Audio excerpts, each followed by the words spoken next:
bonsoir, j'espère que vous allez bien. Bienvenue dans ce nouveau direct. Alors l'Occident est en émoi, l'Occident pleurniche, l'Occident a perdu sa star, Navalny est décédé dans une prison russe il y a quelques jours maintenant. Alexeï Navalny, ce que l'on sait sur le décès de l'opposant russe. Lundi 19 janvier, 3 jours après la mort d'Alexeï Navalny, militant anti-corruption et opposant à Vladimir Poutine, incarcéré dans l'Arctique, les circonstances de son décès demeurent floues. Alors juste pour faire un rapide rappel du déroulé des événements, selon l'agence de presse d'État RIA Novosti, l'opposant russe avait participé la veille du décès, par vidéo, à 2 audiences devant un tribunal de l'oblast de Vladimir à l'est de Moscou. Il n'a exprimé aucune plainte s'agissant de son bien-être, il s'est exprimé activement, a précisé l'agence. Pour sa part, sa mère, Yulia Navalnaya, a déclaré avoir vu son fils le 12 février dans sa colonie pénitentiaire et qu'il était alors en bonne santé et d'humeur joyeuse. Donc il avait l'air d'être plutôt bien portant avant son décès, même s'il était affaibli et amaigri, comme on avait pu le voir sur différentes images de son apparition. Et pourtant, le vendredi 16 février, le prisonnier Navalny s'est senti mal après une promenade et a presque immédiatement perdu connaissance. Oh, comme c'est bizarre.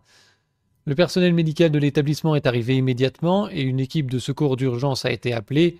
Toutes les mesures de réanimation nécessaires ont été prises, sans résultat. Les urgentistes ont constaté le décès du condamné. Les causes de la mort sont en train d'être établies. Alors on ne sait pas trop si c'était dans l'intérêt ou le désintérêt de Poutine de s'en débarrasser, puisque après tout le type était condamné à 19 ans de prison, je crois. Il avait déjà été, il y a eu des soupçons d'empoisonnement au Novichok, c'était en 2019 ou 2020. Une histoire un peu étrange. Poutine l'avait autorisé, il avait été autorisé donc par le gouvernement de toute façon, à quitter la Russie à ce moment-là pour des raisons de santé et aller se faire soigner en Allemagne. Et quand il a été remis sur pied, pouf, il retourne en Russie, où il a été poursuivi pour différentes affaires, mais on va y revenir un petit peu. Et donc on sait pas trop pourquoi il est retourné en Russie, sachant qu'il allait être mis en prison. Est-ce qu'il espérait que tout ça ne dure pas trop longtemps et qu'il ressorte de prison avec le badge opposant emprisonné, un peu comme Nelson Mandela? Ça n'a pas fonctionné en tout cas. Alors les réactions ont été nombreuses et unanimes de condamnation et de pleurniches dans tous les sens. 3 jours après la mort de l'opposant, la France convoque l'ambassadeur de Russie, elle va lui demander des comptes. Bien évidemment, puisque Navalny est un citoyen français. C'est évident, qu'est-ce qu'on en a à foutre? Idem, de l'autre côté, l'ambassadeur français en Russie est allé déposer des fleurs sur un monument en Russie qui était dédié à l'oppression des opposants politiques. Donc le cirque est total, toute la classe politique française a condamné le décès de Navalny, signe d'une dérive du régime. Nous allons écouter quelques instants notre leader suprême nous donner son avis. Je pense que cela dit, ce que je vous exprimais tout à l'heure, c'est que oui, la Russie est rentrée dans une nouvelle phase. Et nous devons être lucides sur ce sujet. Une phase d'agression à l'égard des pays européens, par des actions de désinformation, mais aussi d'attaques cyber, à une échelle et avec des franchissements de seuil qui en changent la nature.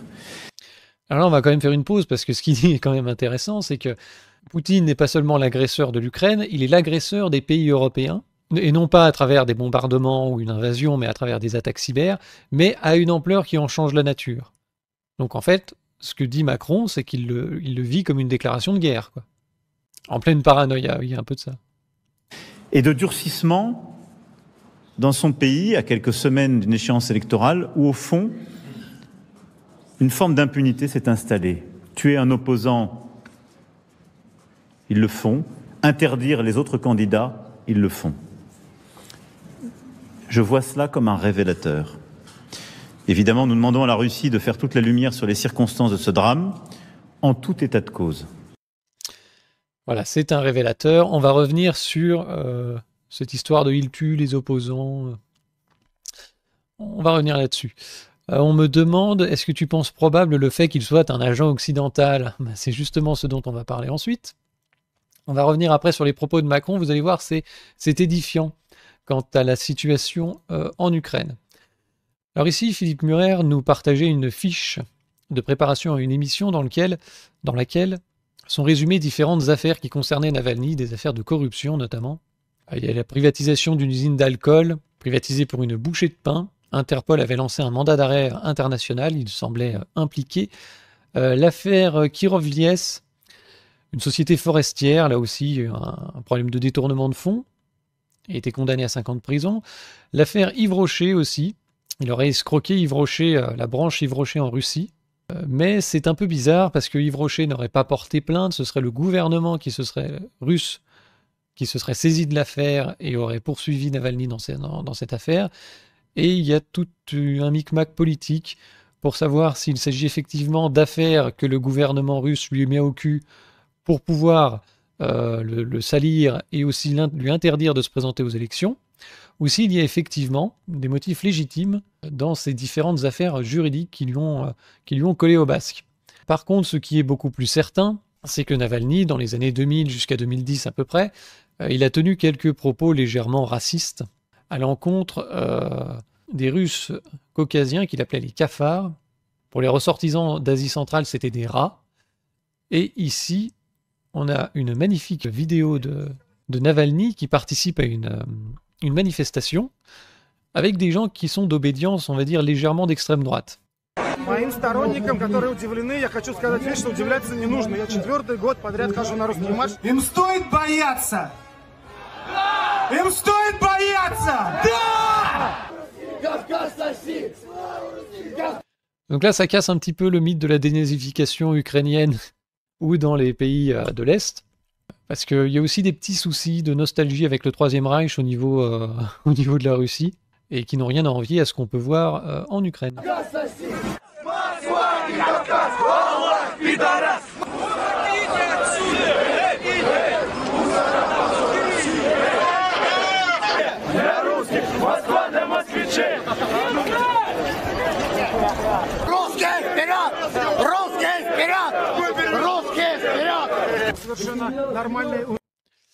Ouais, c'est complètement normal de voir ça, il n'y a aucun souci.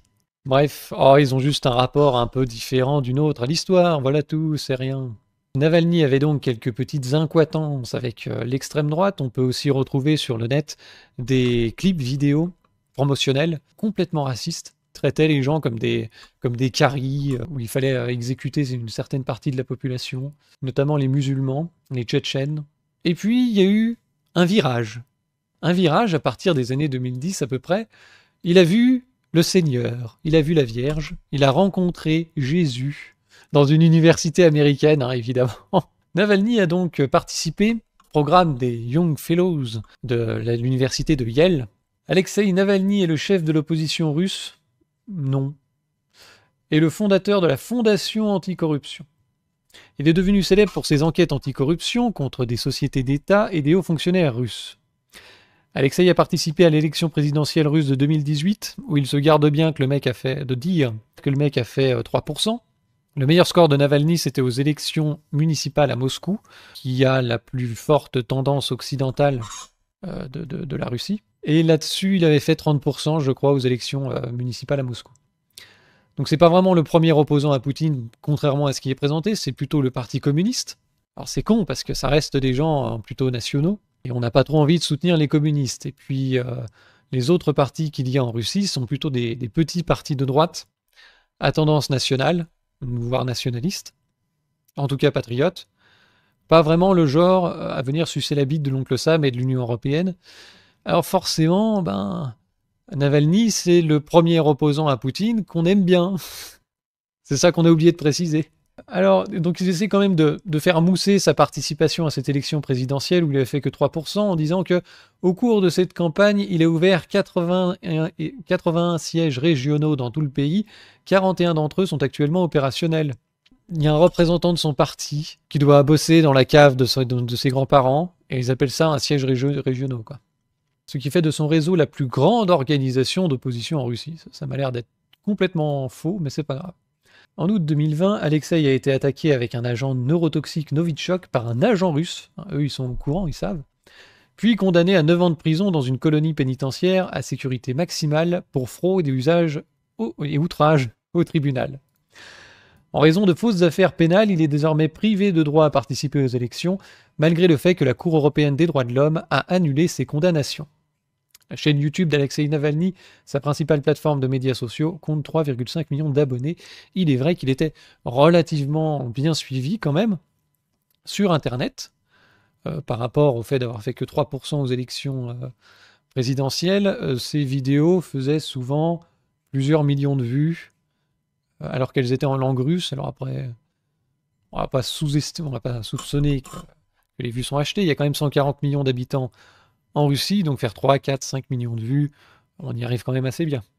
Mais voilà, comme je vous le disais, les affaires qui lui collent au cul sont très politiques. On voit l'intérêt du Kremlin à dégager comme ça ce type, clairement, comme on va le voir, financé par l'Occident, à lui mettre des bâtons dans les roues et à l'empêcher de se présenter aux élections pour des motifs plus ou moins douteux, mais qui auront l'apparence de la légitimité. Mais en même temps, ce type étant soutenu par l'Occident, on pense bien qu'ils vont le soutenir quant à d'éventuelles poursuites judiciaires. Comme je le disais, donc, il a été financé par l'Occident. On est ici sur la page Wikipédia de la National Endorsement for Democracy, la NED, le truc de soutien à la démocratie issu de la CIA. Et sur la section Russie, on peut voir que, selon l'État russe, la NED aurait fourni un soutien financier de 5,2 millions de dollars à des associations russes commerciales ou à but non lucratif. Il faut savoir que les documents de la NED, de toute façon, sont publics. Ils font ça à visage découvert maintenant. Les ONG Memorial, Golos, Glassnode Defense Foundation et le blogueur Alexei Navalny sont soutenus par des fonds de la NED. Pour l'État russe, l'activité de la NED est indésirable en Russie, car elle influence l'opinion publique, cherchant à provoquer le changement de politique et de l'État, et aussi un changement de régime. En 2015, la NED a été expulsée de Russie, devenant la première association à être frappée par une loi permettant de bannir du pays les organisations non gouvernementales jugées indésirables. Et c'est intéressant parce que Golo est justement une association qui est citée par Macron un petit peu plus tôt dans son discours. La mort soudaine d'Alexei Navalny, que nous avons apprise aujourd'hui, nous a tous bouleversés. Je l'évoquais tout à l'heure dans mon propos, et elle rappelle de la plus tragique des manières la réalité du régime du Kremlin et son durcissement. Il l'emprisonne, ça n'est pas nouveau. Ces derniers mois, il avait encore durci la posture à l'égard d'opposants, mais aussi d'associations, d'ONG, de fondations. Je pense à Memorial, par exemple, qui, pendant toutes ces dernières années, même aux heures les plus difficiles, avait toujours pu opérer et qui se retrouve aujourd'hui dans une situation des plus dangereuses. Alors, je me suis trompé, du coup, c'était pas Golo, c'était Memorial que Macron citait. On va revenir un peu plus loin, sur la NED, justement. Alors, de quoi s'agit-il ? Ici, on est sur Scott, article de 2015, justement, quand la NED s'est fait virer de Russie. De manière signifiante, dans une déclaration concernant cette décision de virer la NED de la Russie, le ministre des Affaires étrangères russe a nommé Karl Greshman, le néoconservateur qui est le président de la NED depuis sa création en 1983. Ils ont remarqué que Greshman a dit de manière ouverte que l'organisation de la NED était faite pour être une belle façade pour distribuer des fonds parmi les cercles d'opposition des pays étrangers. La NED ainsi que la Freedom House a été au centre de toutes les révolutions colorées financées par le ministère des Affaires étrangères américain dans le monde depuis l'an 2000. La NED fut créée sous Reagan pour fonctionner de facto comme une CIA, mais privatisée de façon à permettre plus de liberté de mouvement et d'action. Ellen Weinstein, qui aida à rédiger la législation et créatrice de la NED, a dit dans un entretien avec le Washington Post en 1991 « Beaucoup de ce que nous faisons aujourd'hui ouvertement était fait en secret par la CIA il y a 25 ans ». Je vous invite à aller voir un documentaire qui c'était pas le titre exact. Sur YouTube, vous pouvez le trouver sous le nom Comment la CIA fabrique les révolutions colorées. C'est un documentaire des années 2005-2006 dans ces eaux-là. Et vous pourrez voir comment justement la NED et de différentes associations ont œuvré à la révolution orange en Ukraine en 2004 et ont justement tenté de favoriser un gouvernement plutôt pro-occidental, pro-Union européenne, anti-russe, pour réduire l'influence de la Russie dans cette zone. Et vous verrez toutes leurs méthodes qui sont tout à fait transparentes pour créer des changements de régime. Le 26 septembre 2013, quelques semaines avant que le président ukrainien Viktor Yanukovych annonça qu'il allait rejoindre la Russie et son union économique eurasienne, plutôt que de devenir membre de l'UE, c'est ce qui a déclenché le Maïdan en 2014. Greshman écrivit une op-ed dans le Washington Post, où il nommait l'Ukraine le plus grand des prix, expliquant que tirer l'Ukraine dans le camp occidental pourrait contribuer à la défaite ultime de Poutine.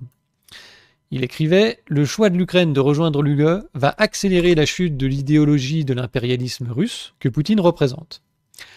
Les Russes également doivent faire face à un choix, et Poutine pourrait bien se retrouver du côté perdant, pas seulement dans le voisinage immédiat, mais aussi en Russie. » En d'autres termes, la NED est une entité financée par le gouvernement US qui a l'intention de renverser le président élu de la Russie parce que celui-ci ne plaît pas à la faction néoconservatrice de Washington. Parmi les projets de la NED en Russie figure le financement de l'opposition russe anti-Poutine de l'activiste Alexei Navalny, membre d'un groupe russe appelé Russian Opposition Coordination Council, ou Conseil de coordination de l'opposition russe. Navalny a d'ailleurs reçu de l'argent de la NED. Donc tout ça est su, connu. On a même ici une vidéo qui est faussement attribuée à Navalny qui rencontre, paraît-il, un agent du MI6. Alors c'est bien un agent du MI6, mais ce qu'on voit apparemment c'est un associé de Navalny. On voit Vladimir Ashurkov.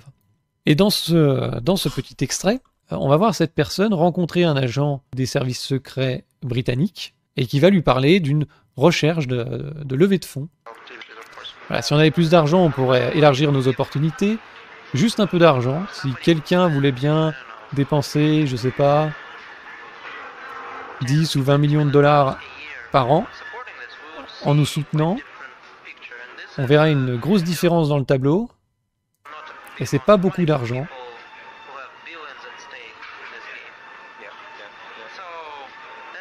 Donc voilà le message que j'essaye de projeter dans ma levée de fonds.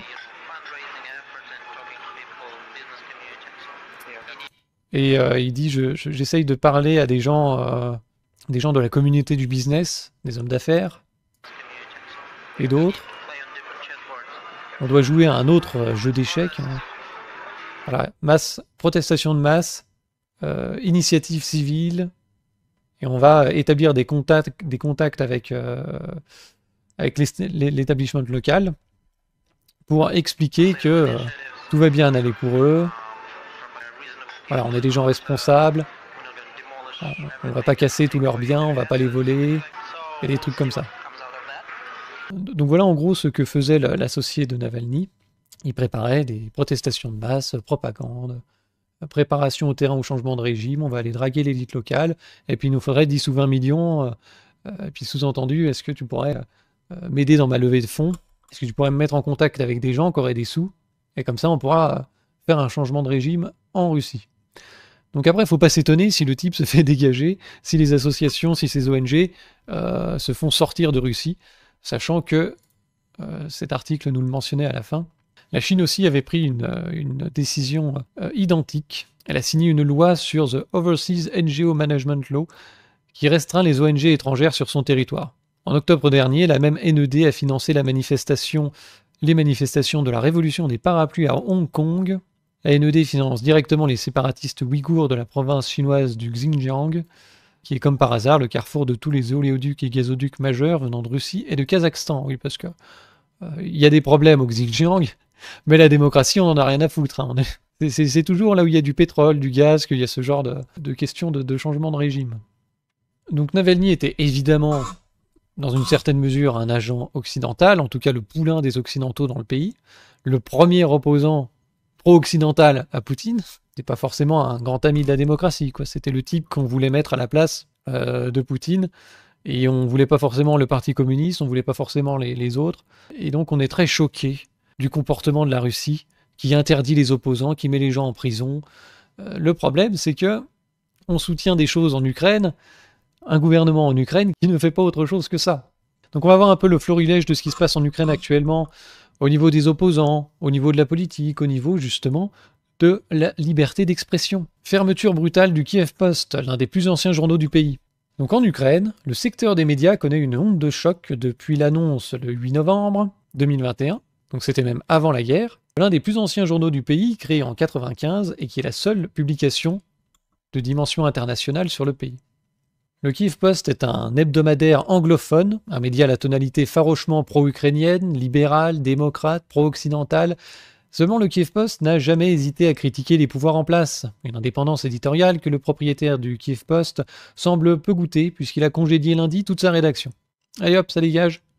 Le rédacteur en chef historique a instauré une ligne éditoriale pro-occidentale, pro-Maïdan en 2014, on se demande pourquoi, mais toujours en défendant l'indépendance de sa rédaction grâce à des enquêtes et à des révélations.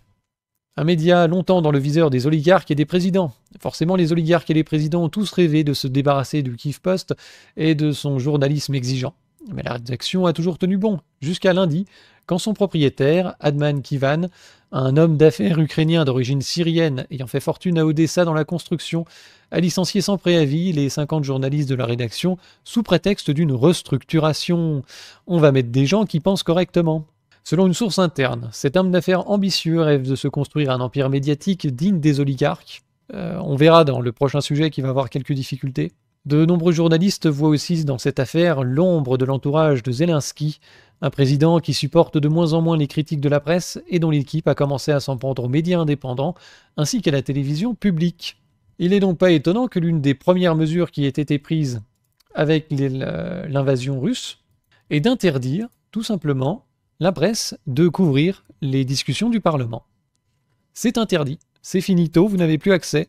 C'est sous prétexte de sécurité, c'est pour votre bien. Depuis septembre 2022, une seule chaîne de télévision, la chaîne publique Rada TV, est chargée de couvrir le Parlement, où Verkhovna Rada est autorisée à diffuser les séances plénières de la législature avec un retard d'au moins plusieurs heures pour des raisons de sécurité. Les autres journalistes accrédités ne sont pas autorisés à l'intérieur du Parlement ou dans son périmètre. Ouais, LCP a été cancel. Donc, il n'y a qu'une seule chaîne, avec une seule personne, qui peut couvrir les discussions du Parlement, et tout ça est décalé de plusieurs heures. C'est beau, hein, c'est pour la démocratie. Tout ça a été pris en raison de la loi martiale, et c'était soi-disant pour garantir la sécurité des journalistes. Alors au début, il y avait des bombardements sur Kiev, mais ça fait quand même plus d'un an que la capitale est quand même assez tranquille. Et sans raison explicite, cette situation perdure. Elle perdure et elle se renforce puisque nous sommes ici le 5 mars 2023. Il y a une loi qui a été prise pour réformer les médias et mieux les contrôler. Pareil, immédiatement dans la foulée de l'invasion ukrainienne. La loi a été signée en décembre 2022, donc elle en est le 5 mars où elle a été promulguée, je crois. Elle entre en vigueur à la fin du mois. Elle est censée réformer en profondeur la façon dont les médias sont régulés dans le pays. Certains estiment qu'elle menace leur indépendance. Entre autres mesures, la réforme étend les pouvoirs du régulateur, le Conseil national de la radiodiffusion et de la télévision, à qui échoit la responsabilité de réglementer la presse écrite et en ligne, ainsi que la télévision, la radio, les plateformes telles que YouTube ou les réseaux sociaux. Elle lui confère ainsi le droit d'infliger des amendes aux médias, de révoquer leur licence ou de bloquer temporairement certaines publications sans attendre de décision de justice. On va pas trop rentrer dans le détail. Ici, on a une réaction de Sergueï Tomilenko, chef du syndicat national des journalistes en Ukraine. Il nous explique ceci. Il ressort de l'analyse du projet de loi sur les médias qu'il pavera la voie à des instruments de censure et à une restriction considérable de la liberté d'expression en Ukraine. Or, nous avons affaire à un durcissement du régime. Une série de nouvelles dispositions élargira grandement les compétences de cet organe de l'État, le Conseil national de l'audiovisuel, que les auteurs de la loi considèrent comme une autorité régulatrice indépendante. Apparemment, il n'a pas l'air d'être d'accord, il y a un sous-entendu là. Ce conseil aura notamment le pouvoir de donner des consignes contraignantes à l'intention des rédactions de tous les médias, d'imposer à tous les médias des sanctions financières, et de prononcer une interdiction de diffusion provisoire de 14 jours aux médias en ligne, sans décision de justice. Vous êtes un média en ligne, terminé pour 14 jours, on n'a même pas besoin de justifier. Puis tiens, tu prends une amende aussi.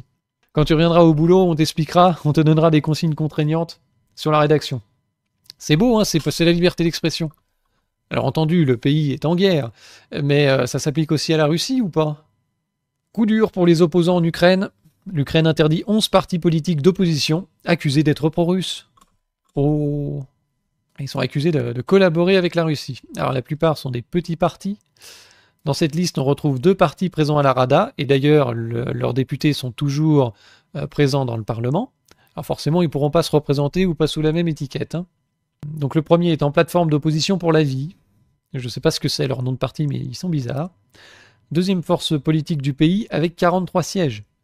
Donc il a fait interdire la deuxième force d'opposition du pays. C'est pas Navalny avec ses 3%. Hein. Classé au centre-gauche, ce parti dirigé par Yuri Boyko se distingue par une certaine russophilie. Alors c'est sûr que quand ton pays est envahi par la Russie, ça fait pas forcément bon ton. Si les autres organisations suspendues ne disposent pas de députés présents au Parlement, il s'agit pour la majorité de partis de gauche. Bon, après il les cite, on s'en fout un peu. Donc l'Ukraine interdit les opposants. Elle les interdit, et puis il y en a qui meurent aussi, mystérieusement. Oh, c'est bizarre. Qui est Gonzalo Lira, un réalisateur américain pro-Poutine, mort dans une prison ukrainienne? Tiens, ça me rappelle quelque chose.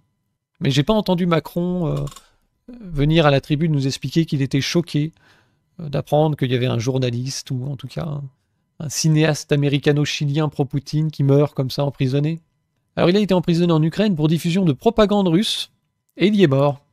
Nous pouvons confirmer le décès du citoyen Gonzalo Lira en Ukraine. Nous présentons nos sincères condoléances à la famille pour cette perte. Le Centre de communication stratégique et de sécurité de l'information du gouvernement ukrainien a déclaré qu'il avait été arrêté pour avoir justifié l'agression russe contre l'Ukraine, ce qui constitue une violation de l'article machin chose du droit pénal ukrainien.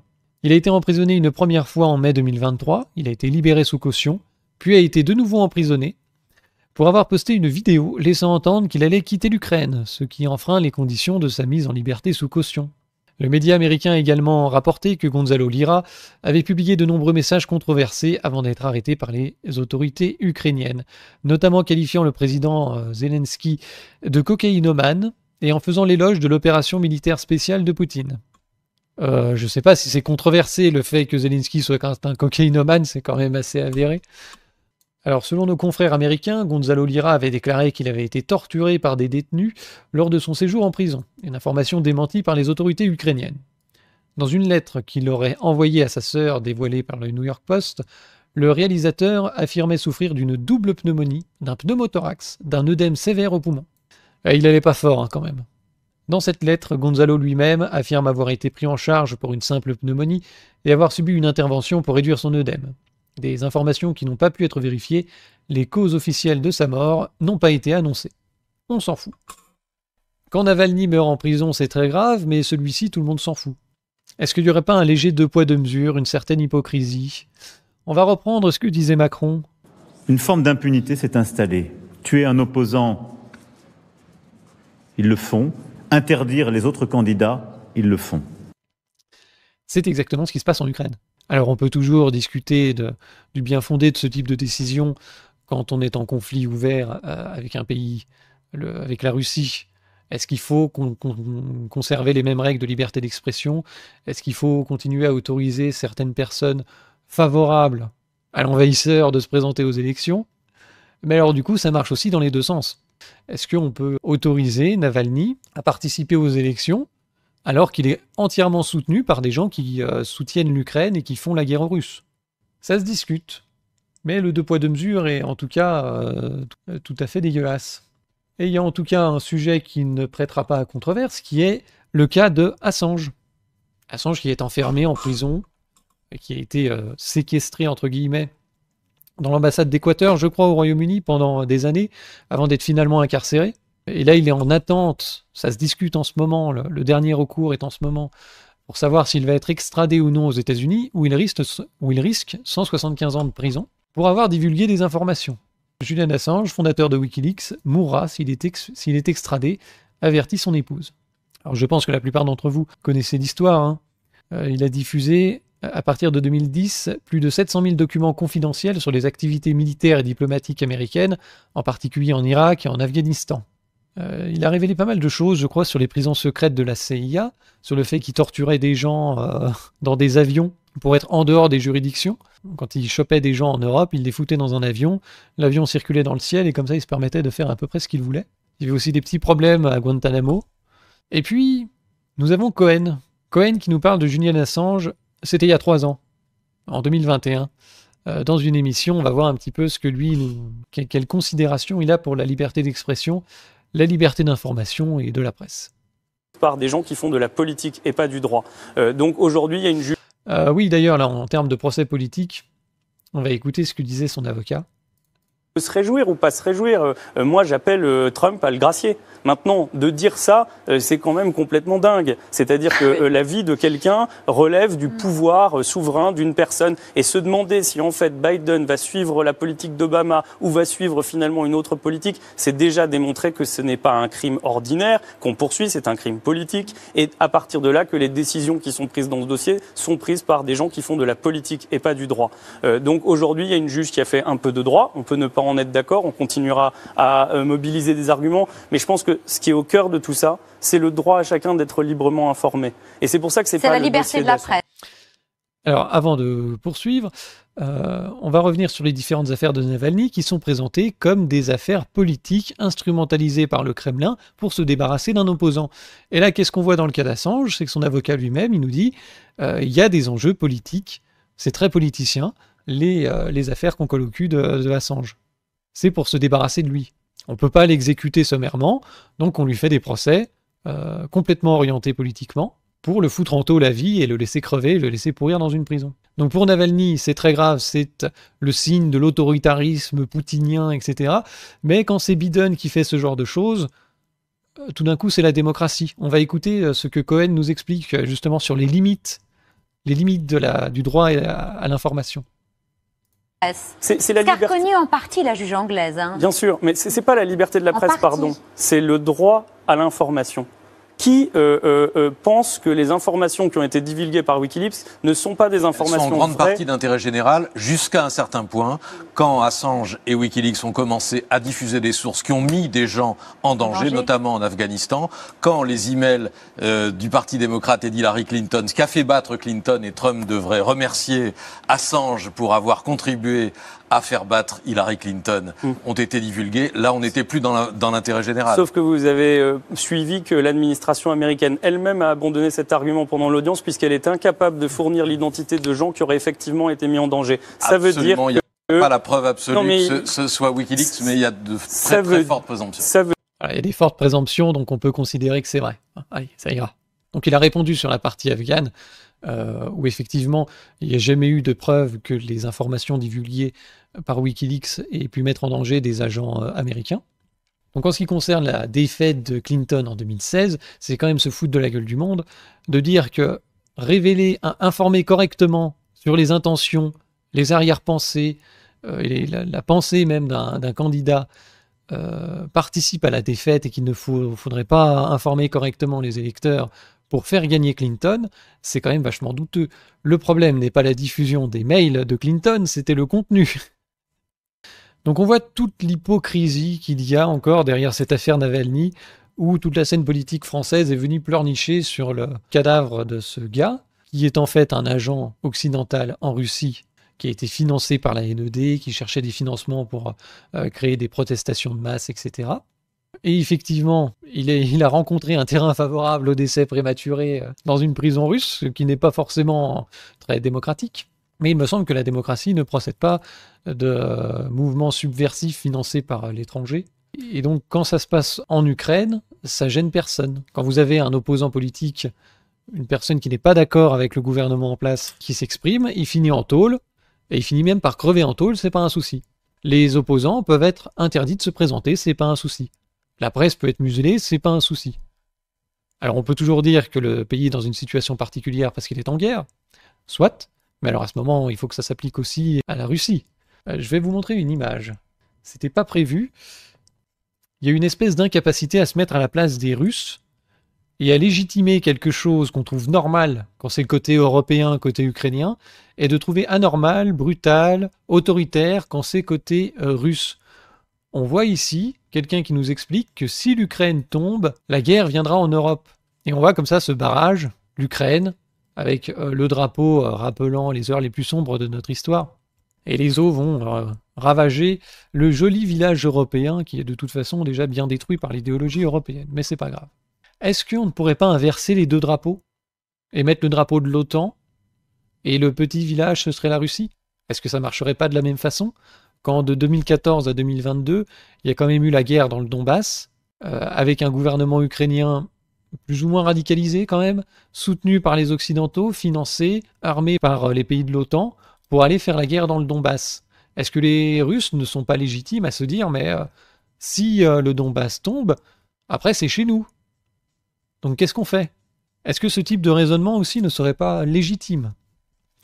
Donc c'est toujours pareil, quand la Russie réprime les opposants, réprime les médias, c'est très mal, quand c'est en Ukraine, c'est très bien. Quand la Russie avance en Ukraine, c'est très mal, quand c'est l'Occident qui avance et qui commence à grignoter et à se rapprocher du territoire russe et à violer tous les accords qui avaient été passés, cela c'est très bien, c'est normal, c'est la démocratie. Donc c'est un peu le symbole de l'hypocrisie, je trouve, cette affaire Navalny. Idem, voilà, avec Assange, où un procès politique est tout à fait normal, tandis que quand la Russie fait potentiellement, on va laisser le bénéfice du doute, mais même en admettant que la Russie ait mis des affaires au cul de Navalny, des affaires politiques au cul, pour le chasser du pouvoir, pour le décrédibiliser, là c'est très mal, mais quand les États-Unis le font, c'est normal, c'est les limites, comme dit Cohen, au droit d'information, c'est normal. Bienvenue en hypocrisie. Bref, merci d'avoir participé à ce fantastique direct.